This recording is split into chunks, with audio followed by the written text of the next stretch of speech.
Welcome back to Product Therapy. Today I am joined by SVPG founder and partner Marty Cagan to discuss a major shift in how we think about product coaching. For years, we've argued that the best product people are developed through strong coaching, ideally from their managers and leaders who know the craft. But now AI is changing that equation. Marty recently made the case that foundation models, when configured with the right instructions and the right strategic context, can really serve as scalable personal coaches for millions of product creators around the world. In this episode, I want to explore what that really means. Where does this work? Where does it not work?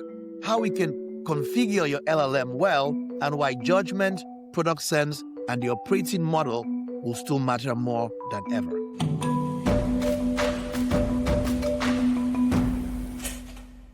Marty, as always, welcome back to Product Therapy.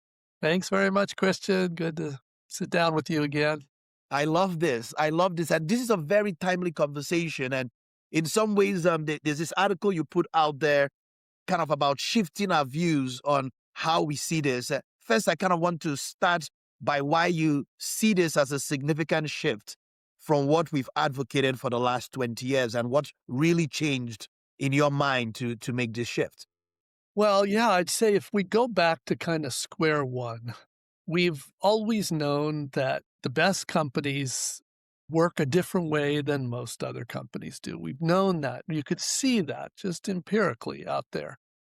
So then the question becomes, well, all right, but how do those companies teach their people how to work this way? Where is this? It's not normally taught in universities or certification programs. It's not there. So how do you learn? And most of us, myself included, learned from my manager.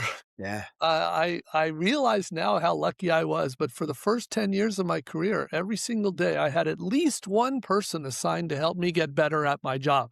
Yes. That was called coaching. And the number one responsibility, I trained at HP to become an engineering manager, and the number one thing they taught you was your job, first and foremost, is to coach and develop your people. And so everybody I know that really learned the craft learned that way. Books can help, classes can help, but really hands-on practice, there's so many challenges and nuances to product. So the problem was when you transform a company, you have to convince the leaders to take that responsibility on. And there's sort of two things that get in the way from that. One is the first thing most of these leaders say was, how can I coach? I've never done it myself. The second thing they'll say, because it's not that hard to say, okay, we'll give you coaching and then you coach your people. But the second thing to say that they respond with is, I don't have time. I just don't have time.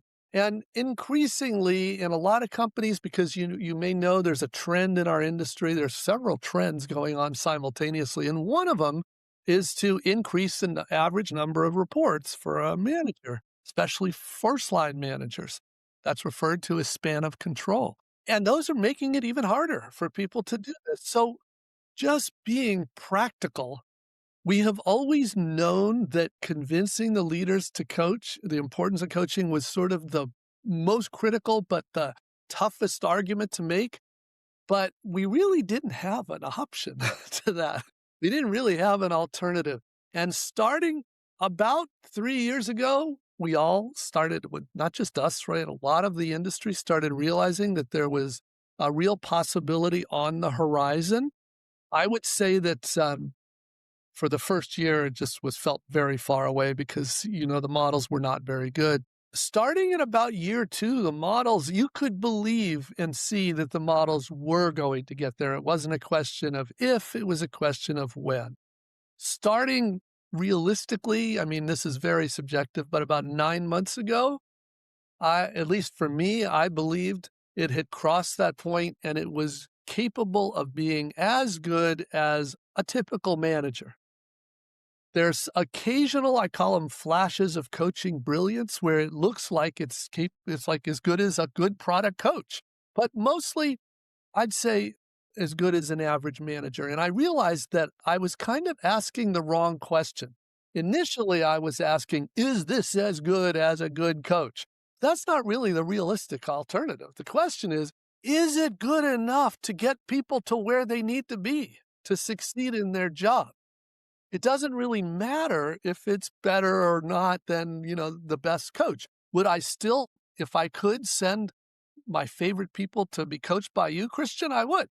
But, even you need some sleep. That's just not an alternative. And so I think I realized I reframed this in my own mind. The right question was, is this good enough to help people get better at their job? And we really saw two things happen. One is the severity or the frequency and severity of bad answers really went down. What it meant is a lot of those outlier answers were just sort of laughable answers, and we would all kind of chuckle about. That went down, and the frequency of those went down. And so mostly it ranges from a decent answer or coaching or advice to pretty good.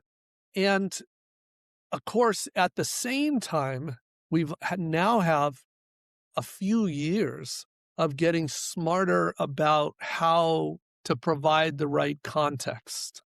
Whether that's, initially that was smart prompts and now it's strategic context, but we've got much better about understanding the data that these models need in order to tailor very relevant examples. I love this framing, Marty, because you're kind of calling out the journey on one end, managers not having the time to invest in getting people better. Another end, managers not having the experience in the product model of how to coach people.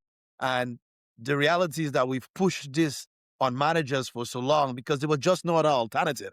How will people get better at product if nobody wakes up every day to get them better at product? And that's the number one job of a manager. Now, I want to make sure early enough, Marty, I want to hear your thoughts early on before we go down to how you do this with AI. Is there a role for the manager if somebody is using this as well? And does it differ for you on AI is a supporting tool, AI is where I delegate some of my thoughts to? Maybe give me a sense of what would you push on a new manager if this picks up? I still tell people if you are lucky enough to have a manager that is both capable and willing to spend the time to personally coach you, count your blessings. You are very, very fortunate. And that's what we kind of wish everybody had. You should take advantage of that. But if you're in the 99% where you don't have that, then what I would encourage, and I do encourage, is that you primarily use this idea of what we refer to as model as coach. You're using an AI coach, but then at your one-on-one, you are bringing a lot of the politics, the nuance, the areas that you're still not sure about. Maybe you don't even know the right direction to go. Maybe you feel like you're, chasing your tail. And so having one-on-one is still incredibly valuable, even if your manager doesn't have a lot of knowledge of product craft. The AI coach will have good knowledge of product craft. Your manager will, at a minimum, hopefully have good knowledge of company politics, of the company dynamics. And that person might say, okay, the real thing you need to do is go talk to Ed. Ed is the one that makes this happen. And yes, the model would never know that because it never heard of Ed. But Ed is the one that really makes things happen here when it comes to compliance or whatever it is. And so that kind of coaching, in addition to the product coaching, is incredibly useful. So I still think there's a big role. And so far, we're just talking really about product creators, product managers, designers, engineers, the people building and delivering products. Your product leaders, I believe a product leader can still get value from the coach as well, but they have a lot more to be gained by an experienced product leadership coach. That might be the head of product, your manager or something, or it might be a professional product leadership coach. but that's a lot. And I would say that's so high leverage because you could argue that the product leader is the linchpin for the whole thing succeeding. So I would argue that's well worth the expense. Helpful because, we see AI does not replace judgment, will never understand your politics, will not understand the ethical risk in your business, the nuances of your architecture, tech debt issues, so many things, and the human aspects of your work, and the things it's never been told in some ways in how it informs you. So you're calling that out early. One of the sharpest points in the article you wrote, Marty, was that AI often exposes product management theater rather than real product contribution. Can you talk more about that? Sure. In fact, that's a great foundational thing to sort of frame this conversation. So the first thing we should probably talk about, even further back than that, is AI. Whenever we talk about AI, there are really two interesting and useful conversations. What we're talking about here is how does AI help us create products, any kind of product, really any kind of product. The other conversation is how do you create AI products? So now the truth is, very small percentage of the world today is creating AI products. So that's sort of only academically interesting to most people. And it's a bit ironic because AI is helping us create conventional products much faster, but creating an AI product is actually very hard and slow. And duration-wise can take a very long time. So, so there's a little bit of irony in there too. But the truth is, most people want to talk about how to create any product. In other words, using AI to accelerate any product. So that's kind of our focus here. Creating AI or intelligent products or probabilistic products is a really interesting discussion for the teams that are doing that. But all the principles apply, but there are some very important dynamics in creating an AI product. Now, the other dimension, and this is the part that I think is just unavoidable, but if you look online in general at all the chatter about using AI, about 90% of it, I would argue, is not helpful. And the reason it's not helpful is it's because they're using Gen AI to speed up the project model, which is, I mean, if I had my choice between taking a long time to do a project and taking fast to do a project, I'd rather go fast. But it's still garbage in, garbage out. And that's the fundamental issue. And the irony is AI is highlighting that. It's shining a light on that. In fact, for so long, I mean, I hate to say it this way, but we frame this as product management theater. Product management got away with all kinds of nonsense because the bottleneck was the engineers, and everybody was just complaining about the engineers taking forever and costing so much and all the quality issues and all that. Now, the engineers are saying, hey, it's not our problem anymore. It's pretty clear. The real issue is it's garbage in, garbage out. You were still giving us worthless stuff to build or stuff that doesn't actually do what we need it to do. And furthermore, our competitors can copy us faster than ever. So it just amplifies the lack of strategy and the lack of discovery. So that's the other thing that's going on. And, it's sort of human nature. If you're doing X and a tool comes along that helps you do X faster, you do X faster. But the real issue is, what can you do with this technology that you've always wanted to do, that you've always known that needed to be done?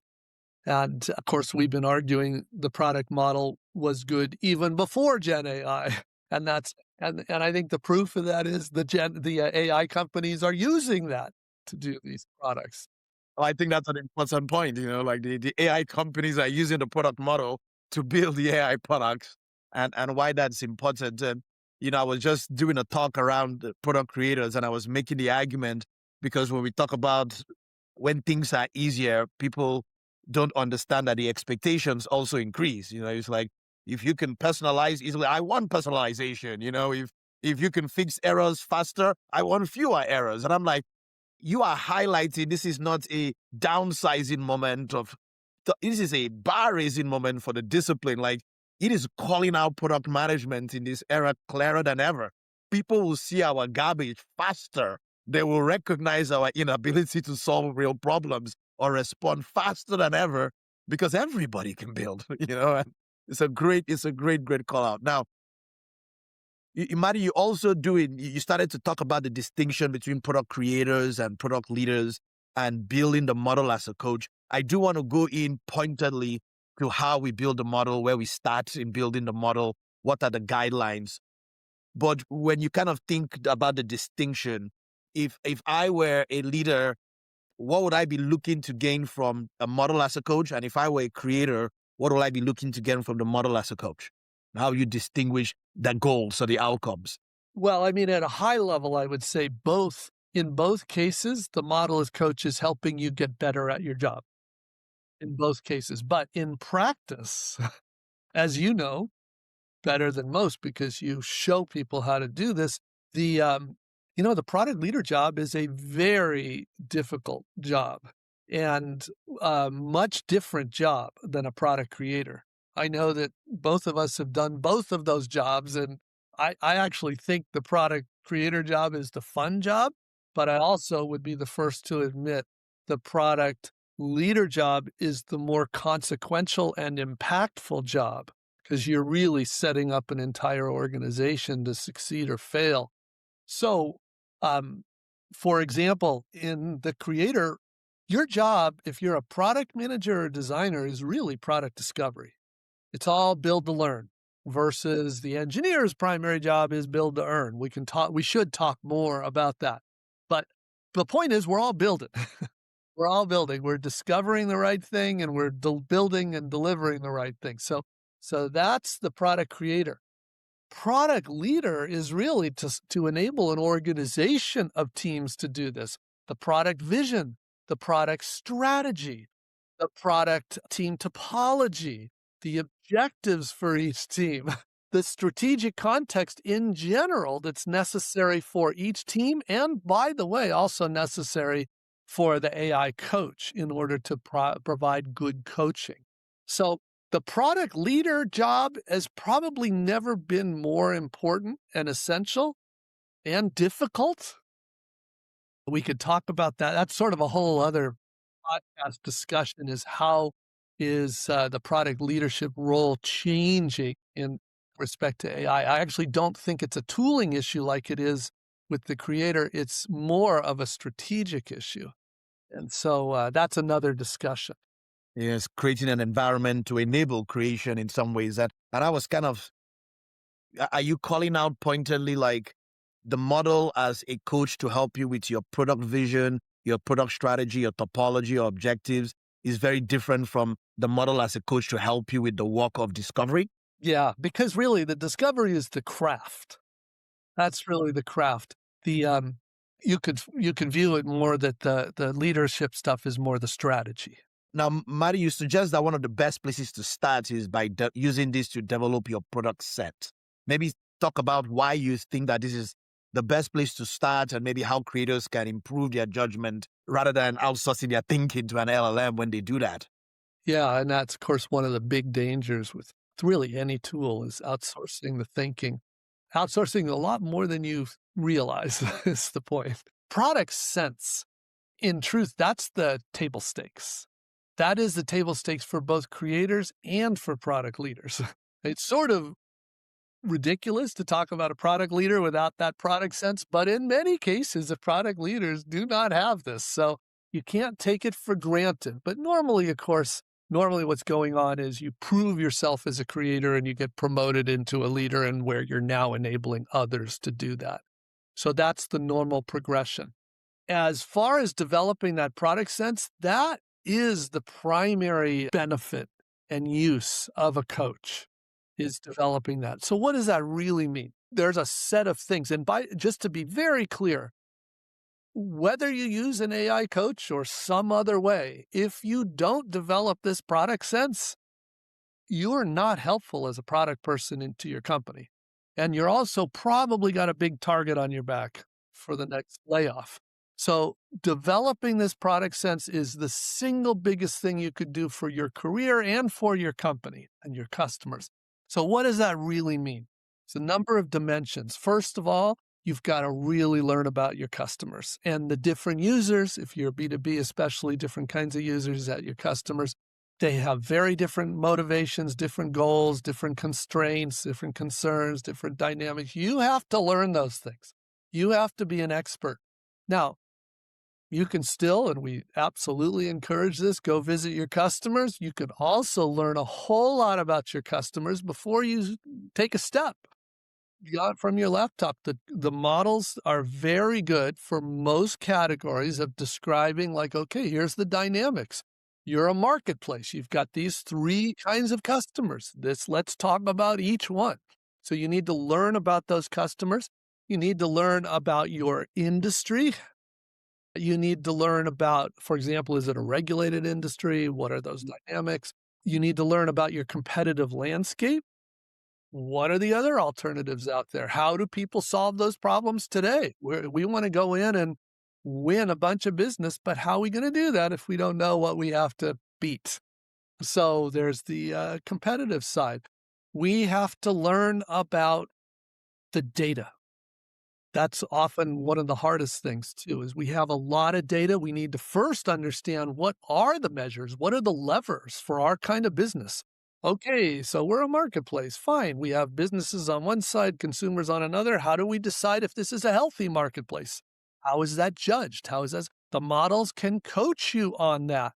So they can say, these are the 7 levers you need to understand. You can say, well, what does this even mean? What is this lever? Is going up a good or a bad thing? Is our number currently good or is our number currently not good? These are the kinds of help it can give you. And then you can literally ask questions like, so what is the biggest win right now? What should we focus on? This is all on the data. Also, we need to learn, and this is a big chunk of time for most product managers. Remember, winning at product means a product that your customers truly love, that want to buy, they truly choose to buy and use, but also satisfies the needs of the business. Countless products fail because they think all you have to do is make your user love you, but it's not true. In fact, a lot of times that's the easy part. The hard part is we need to find a solution where they love us, but is also legal, is also compliant, is also respects privacy concerns in so many parts of the world. It also is something that we can afford to build, is something we know how to monetize, is something we can market cost effectively, we can sell cost effectively. This is all part of viability. And viability is usually somewhere between 5 and 15 dimensions of the business. Some businesses are simpler than others. The developer tool business I've always loved. That's a simpler business than other kinds of tools. Like if you want to pick a complicated business, look at something like ERP or supply chain management. I mean, incredibly complicated. So much domain expertise and business rules you need to understand. But again, what use is a product manager that doesn't understand that?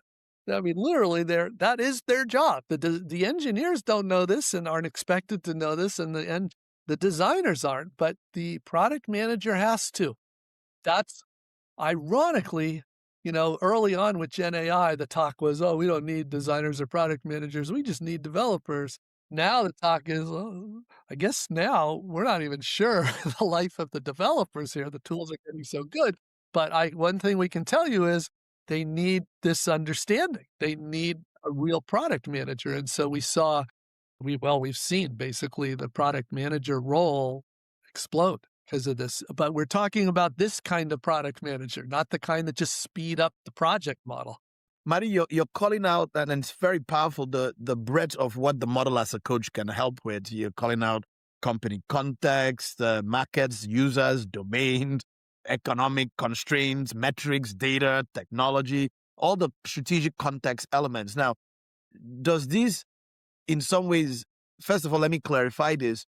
This is the public LLM as is. This is not some company data feeding this LLM model. And because one of the early barriers people will say is, oh, my company will not allow us to share all of this information. Are you suggesting the public data as is even good enough? So good question. And this is actually a very complicated one because for like the last year, the question was, would us or somebody else have to train a model specifically in order to be helpful, or would the stock models? I mean, obviously, there's way more models than I've even heard of, but the three major models from Anthropic, from OpenAI, and from Google, the three, and they each have multiple models, of course, but the three major sources of models, that's kind of what I'm talking about here.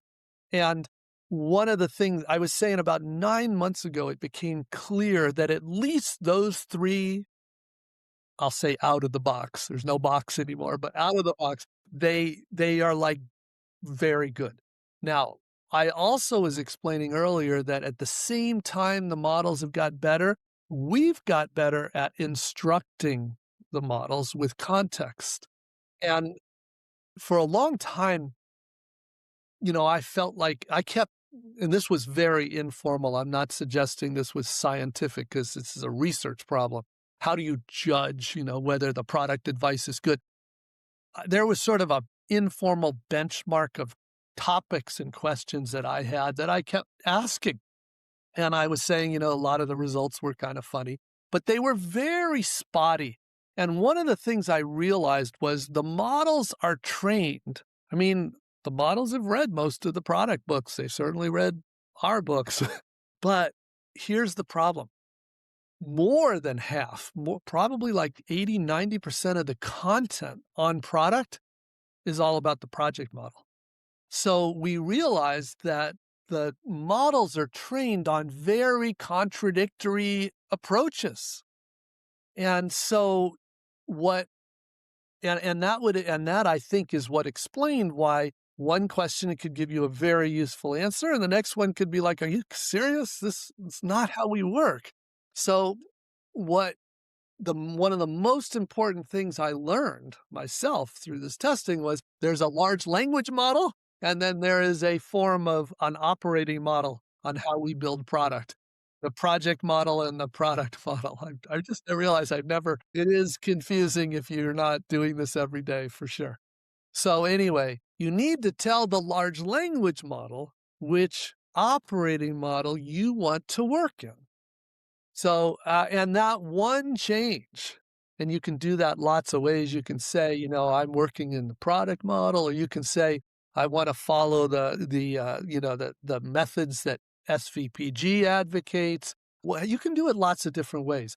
I can tell you myself, I say, the SVPG content, Teresa Torres's content, Triash Doshi's content. So I'm like saying all of these people are talking about the model I care about.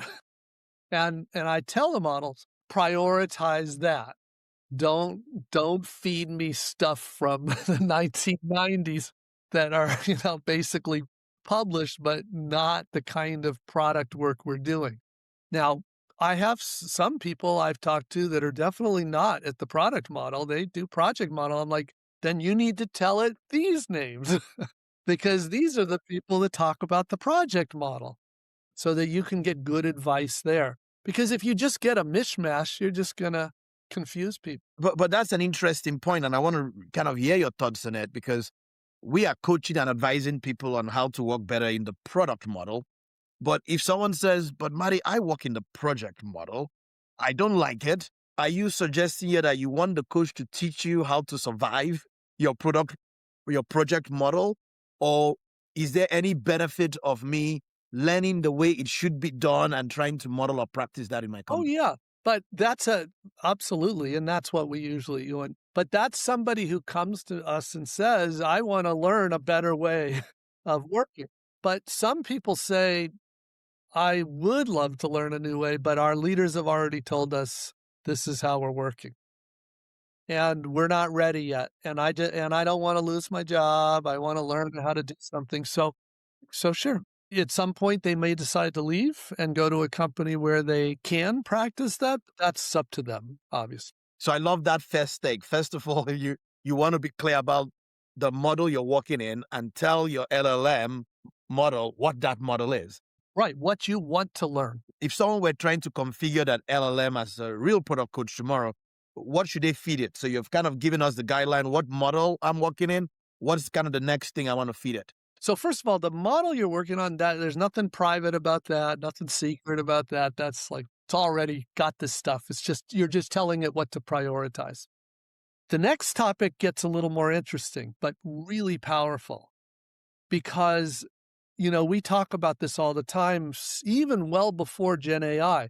In order for a product team to make good choices, they need to have the strategic context. It's not enough to be empowered because you don't know the big picture. All you can do is optimize for your own little, team. But you want to optimize for the customer and for your business. And for that, you need the strategic context. That's the product vision, the strategy, the team topology, the team objectives. And so if you can point your large language model, I'll try to disambiguate as I go here, the large language model at your strategic context, or you can load it in, basically with some tools you load them in, with some you like Claude Code, you just put it in a directory and a file directory and point the model at that directory and it gets them.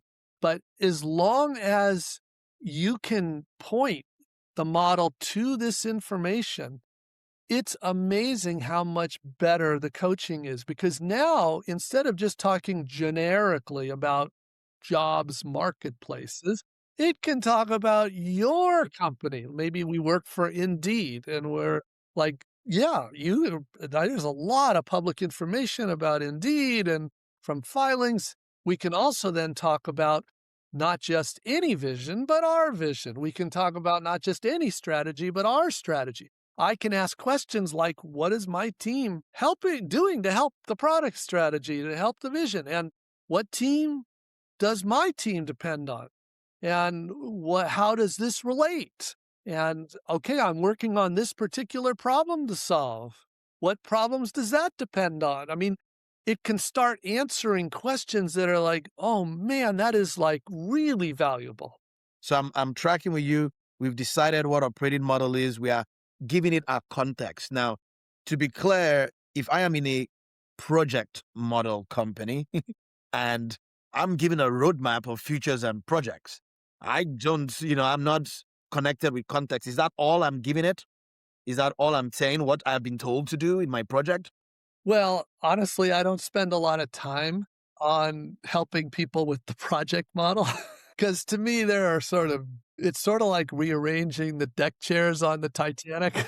So I'm like, good luck, but I'm not gonna, I don't write about that. I don't focus on that. I mostly point out the problems with that. But you're asking, if I was one of those product people that were focused on the project model, I'm sure there's plenty of useful things. I mean, most of what's out there right now, I'll give you examples so that everybody understands. When I said that 90% of the stuff on AI is not really helpful because all they're doing is speeding up the project model, there are people out there that are so excited because they can say, oh, I can tell the large language model to go straight to our customer feedback, go analyze what the most requested features are, put them on a roadmap, prioritize that roadmap. Okay, now take the first thing on the roadmap. I want you to generate a PRD. And then I want you to take the PRD and I want you to generate, acceptance criteria.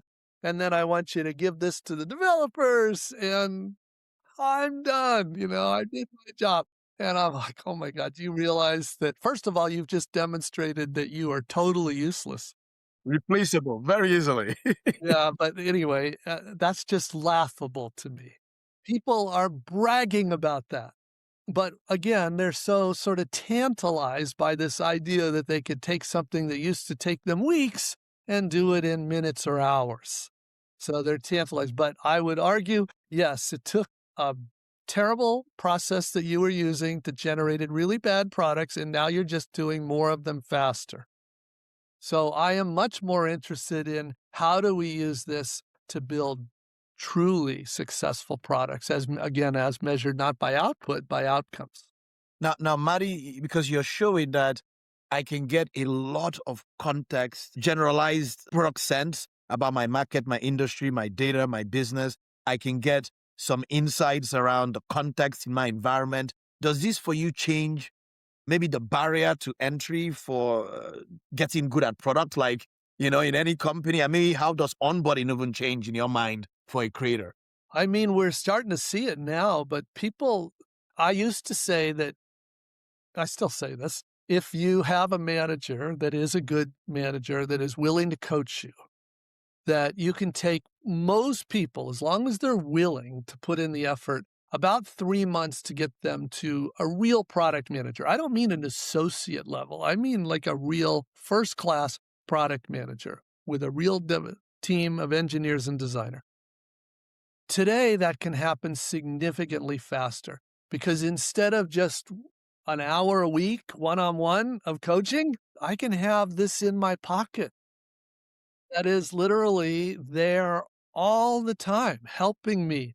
I can have it sort of overseeing. There's different ways of using a coach. They can oversee your work, or it can be all about like, I want to ask a question, and they have this context.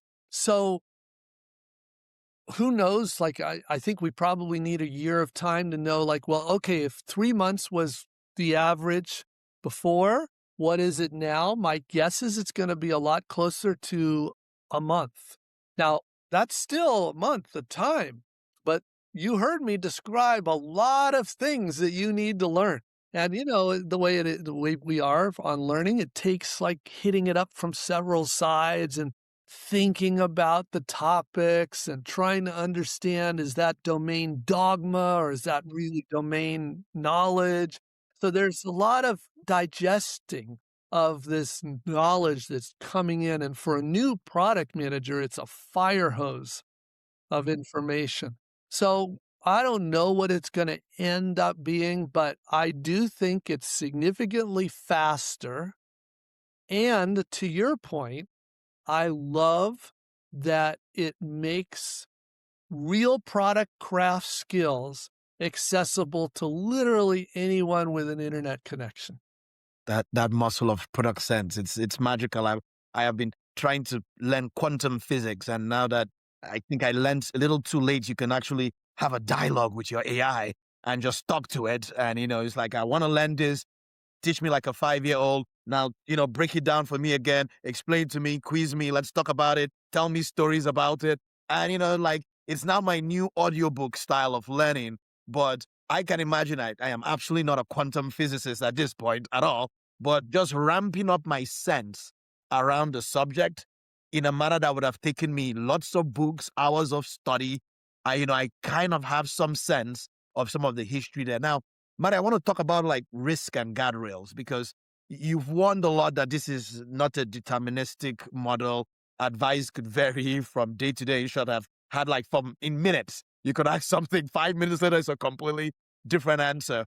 How do you typically advise people to walk within this reality? Well, there's sort of, first of all, we do need to talk about that. But I will say, when I first started really screaming about that to people, the results were so spotty. And the big problem I was seeing was people were believing things that they just like, are you thinking? Are you not thinking? And so then they would show it to me all confused. And I'm like, where did you get this? What are you doing? And, that was good. They were just taking things at face value. Today, that seems to happen a lot less, because I think even when it's not a great answer, that doesn't mean it's a bad answer. And so maybe it takes you 30 minutes of asking about this, quantum physics thing instead of 5 minutes if it was just a good, great answer. So it's still way better than the alternative would have been. So I feel like the downside risk is a lot less. That said, the whole idea of what we're doing when we talk about AI as product coach, notice the difference between AI as product coach, which is helping me develop product sense, versus AI generating my PRDs. Yes, That's not a coach. that's right. That's like I am Delegating your administrative work. and if you think that's what your job is, then you just automated your job. And that's a big piece. And Mary, maybe to that point, what are some of the signals that somebody has become overly dependent on the model rather than, thinking or developing judgment? What clues you into that? Well, honestly, this has always been an issue. It's like people just frankly not thinking and just saying, okay, well, this is what I got. And I think it is human nature, but there is a real desire, especially with complicated things, to like want a recipe book or a playbook or a process. And if people start just I'm following the process, then I'm like, well, you've heard the saying that the problem with process is it's too often used as a substitute for thinking.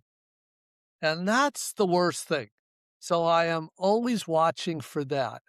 And even people that are really well-intentioned, they're not saying, oh, we want to follow the safe process, but they say the same thing about the double diamond process. Obviously, that I'm not equating them. The double diamond is not an evil process, like I would argue safe is, but it also is totally inappropriate for so much product work. And so I'd much rather teach the people to think.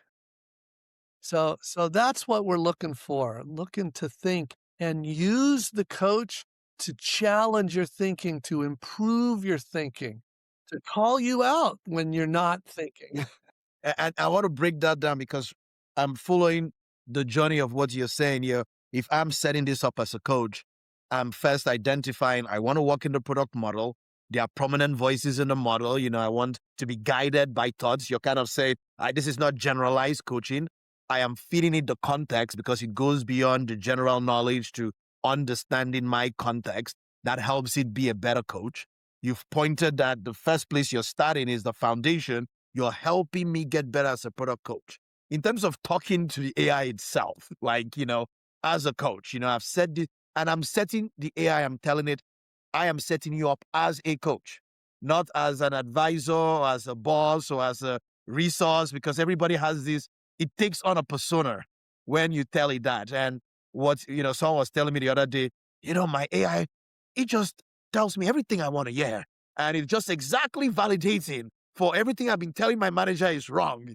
I'm like, I was like, yeah, it's very much like you, it's doing that. So I like this framing as a coach and the voice, but we've kind of talked about this prompt engineering moving to context engineering, but I'm more concerned now about how you communicate with it. Like maybe give me some guidance on, if I were talking to a real human coach, I kind of have the questions I come in with and I ask, I've set up now, I have my product coach guide me on how I engage with it on a day-to-day basis.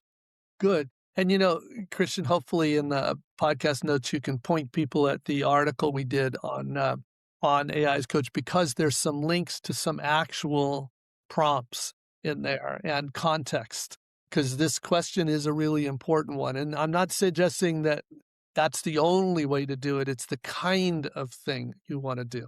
So, for example, emphasizing that you want it to play the role of coach. You need help, but being clear with it that we're measured by outcomes. So making me happy if it doesn't get to the outcome, that's like not helpful.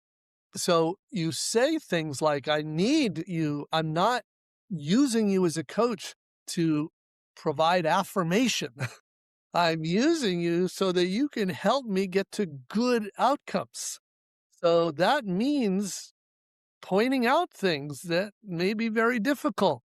So you say this one way or another. I've played with 50 different ways to phrase this, but it seems to really get this. Sometimes even extreme versions of this where it really like, give me a break here. You are looking for it to play that role. I also think there's kind of when we talk about AI as coach, I mean, in a way it's a product, right? It's a product. It may not be for sale. It's just a use of a standard product, but there's open questions about ultimately what the best way to engage with the coach will be. I'm just going to say there's a couple major approaches. I'll take a guess, but what I think is going to play out, but I'm not certain. I feel like in the case of a coach, a natural language interface is really comfortable because that's kind of how we talk to coaches and our managers. So, yeah, and you could argue about who's the initiator with a real coach. Sometimes it's me asking questions of the coach, and sometimes it's the coach saying, "Have you thought about this?" But that's one interface. Another interaction model is, especially with the tools that are some of the amazing tools like Claude Code and Cowork, where they could be used exactly like this, or they could be used sort of as an over your shoulder, watching everything you're doing. The developers have been doing this now for a year, where agents are looking at their work and keeping an eye on things. They might actually find a bug in the code, then they might proactively say, "I've done a pull request, you should review it, this is why." But you could imagine a coach playing that over the shoulder role. I'm a little worried that people will. The nice thing about a chat interface is it feels a lot more like I'm in control. An over the shoulder might feel a little more like Big Brother. So I don't know. Because I do think there's advantages. There may be places where I wouldn't even think to ask for some coaching, but a proactive agent might, of course, not be, they go ahead and say, "This is something worth calling out." So I'm not sure how it'll play out. There'll probably be other interaction models that come up as well, but those two exist today, and we'll see how it plays out. So will you be coaching people to say, look, you should always, you're not like running your walk by your coach, but you're, kind of asking, what am I missing? What's incorrect? What does not align to my context? What am I not seeing? Is that kind of you've got something 24/7, like waiting for the Monday meeting, because there's always these things of like, I didn't have time to practice before I went to my CEO. Nobody gave me a second thought. So I'm always telling people, you mean the first time you presented to your CEO was practice? Like you didn't run this by anybody? That's a perfect way to put it. Maybe there's that magic of we have to now get good at realizing a couple of things. We have something 24/7 available that we can practice, we can check for errors, that can even test our judgment around things and our decisions. It's not replacing our judgment. Maybe it's not deciding for us, but what a powerful way to kind of frame that. Christian, you reminded me of something that I think is a common misconception, even among the people that are very into this topic. And I really find it surprisingly good. For a while, when not just us, but other people started talking about this sort of use of a large language model, people would say, "Well, yeah, it knows that this is how the customer discovery program works, and so you need to do these things, and it's good for that, but it doesn't really understand politics. It doesn't really understand human nature. It doesn't, and so they kind of, which of course people were saying that because we want to feel good about, like, is there something we can still bring to the table?" And I do think there is. But one of the things I've really realized remarkably is that the models are actually quite good when it comes to coaching politics. Now, partly because there is a lot of content out there on the topic of coaching politics. I know that you and I together have contributed a good chunk of content on coaching politics. It's a super important, but, thought out topic. And today, one of the companies I advise, I was talking to one of the product leaders actually, and he was struggling with, I'm sure you've heard this before, but our super strong, opinionated head of sales that was really not, and in particular, what was going on, many people know this phrase, but a lot of salespeople feel very strong account ownership, account control. They're like, they really don't like other people talking to their customers. And of course, we can't do product if we don't really have this kind of interaction. And so I'm like, try this. This is actually quite, explain to the model about your head of sales, what your head of sales is concerned about. Ask it for advice on how to deal with that. It is remarkably good at understanding, quote, understanding these dynamics and giving you tips for earning that trust. You know what? I actually just told someone going to this with politics, and I said, the interesting part about having AI help you with politics is that it's not political. Like, it's not going to use you against you. It's like when you go in your environment and I'm going to complain about Marty. Now I have told people like in there, and I'm like, oh, I'm more vulnerable. And there's almost an baked in, not just the availability, but, some of that safety or psychological safety in you can have these conversations about what's really going on in your environment. And I even coach personas. I'm like, when I set up my product coach, I create a persona for my manager. I tell him all I know about my manager. And, anytime I refer to my head of sales, might be like, remember, Marty doesn't like when things are presented this way. What an amazing way to do it. Yeah, great. So I actually love that we're calling out some of the aspects, particularly when it comes to coaching, politics, and humans that still happen. And we talked earlier about even the division of labor between AI and human coaching. Now, I want to kind of wrap up with your thoughts around the future of product management now, particularly, again, I think one of the early stands we had was that AI will raise the bar for product roles, and it might even make it harder for people. Now there's this AI coach that you could have, or model as a coach, that could at least get you foundationally understanding how to build good product sense. Give me your sense today, and I know it's continuously evolving, about the impact of AI now on our work moving forward. You've just had one shift with this is my help with coaching. Are there any other things that come to mind or trends you want to jump on? Yeah, well, and in particular, I remember you and I did a podcast on what it means to be a product manager for an AI product. And that is still very hard. And there's a lot of demand for people that have those skills, for sure. Part of that is supply and demand, very high demand, very small supply. So but we're getting a lot more people skilled in those things over time. And I think that'll continue. So that topic of building an AI product is kind of that separate one.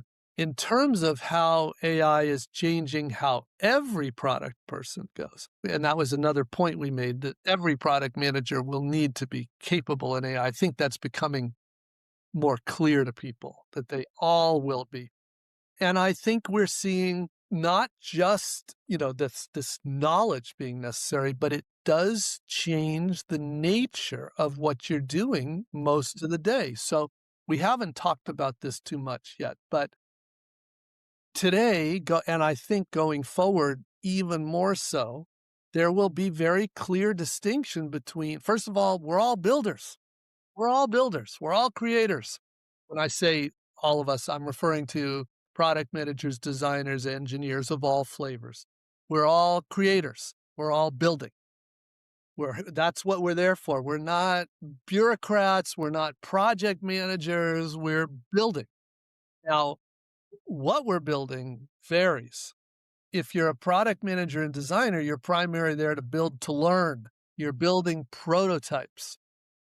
Now, one of the things that obviously has changed, everybody knows this, is we used to depend on our designer and occasionally our engineers to build the prototypes. Today, any of us can build prototypes, and any of us should build prototypes. The way I phrase it now is all of us should build prototypes. And that is so, it's not the only thing we do, of course, but boy, that is like right at the heart. You may have heard that in a lot of the top companies today, if you interview for a product manager, the interview now is, what's your favorite prototyping tool? Here's the problem to solve. I want you to prototype a solution and then show me how you're going to test it. Show me how you're going to test, because it's all about build to learn. How will you know if their chief compliance officer is okay with this? How will you know if sales will be able to sell it? How will you know if customers will truly buy it? This is the question that good companies are asking their candidates. So if they don't know, if they don't have good answers to that, then again, not so helpful. So this idea that you're building to learn and getting really good at that, you're all building these prototypes and testing these prototypes. Now, we each bring a different lens to that prototype. Designers, I think, bring an incredibly valuable lens, especially with consumer products and complex workflows and interfaces. Product managers bring a very different lens we've talked about today about value and especially viability. And the engineers, of course, bring a very different lens around what's just now possible. So I love the fact that those are not hard lines of distinction anymore. We've always had the case, honestly, where we've known people who were good at multiple skills. I still call the people who were good at all three of those in the triad a triple threat. Triple threat, those are like the best product people I've ever met. And there's a handful of them to me that are just like in my all-star Hall of Fame. They're just so great at all those things. There's some magic that happens when you're good at those. And I do believe we're going to see more people that are triple threats because of what we talked about. The coach can help an engineer learn these things, and they can help a designer learn these things, and vice versa. They're already helping product managers learn engineering. I love that a lot. And is that would you advise every creator to set up a product coach the same way? Meaning like an engineer should be having a product coach feed them this context or stuff, or you know, in the same way product managers are learning engineering? I do, but there's a really based on the role, it's going to help me with different kinds of things. Now, there's no reason it shouldn't point out to me like, oh, maybe I should go talk to the designer about this or something. But yeah, you would be clear, like when in our instructions to the language models, we say what role we are. So you could say, I am a product designer and I am working on this problem on this product team in this company, in this strategy. So you're giving it that context. I can also say I am covering both product management and product design. You can absolutely say that, or you could say I'm doing all of these things. But just know that the tools for engineers to build to earn are aimed at different risks. They're aimed at reliability risk, scalability risk, fault tolerance, recoverability, these kinds of issues. So a product manager or designer working on discovery, it's a very specific kind of risks. I love that a lot. I can talk about that now. Last question, Marty. It took you a while to kind of make the shift in trusting the models to be good enough, or at least as good in getting somebody equipped in the job. Where do you still not trust the models today? I feel very good about the models for the creators. The leaders, the mix is different. You could say a creator, it's probably something like 80% craft and 20% politics. For a leader, I think it's the opposite. Now we're not really just talking about politic principles. We're talking about Joe, who is a real pain. And we need a way to deal with Joe. You know what I mean? So there's still a lot, especially for the product leaders that don't have the experience, the foundation that they should. But I would say I feel like those are the ones that need more people. This is fantastic. Marty, what a gift, a great conversation. I can imagine we'll have more conversations like this as, this emerging technology continues to evolve. We can probably see more and more ways it affects our work. So I'm looking forward to it. Thank you so much for the gift of the time and of always your experience and expertise. It was great to have you again on Product Therapy. Thank you, Christian. I love talking with you about stuff like this. Want to learn more? Until next time, please check out svpg.com. Sign up for our newsletter that Marty Cagan puts out. Join us for one of our workshops near you and get access to all of the articles and content we put out. And thank you to everyone for joining us. Until next time, have a good day.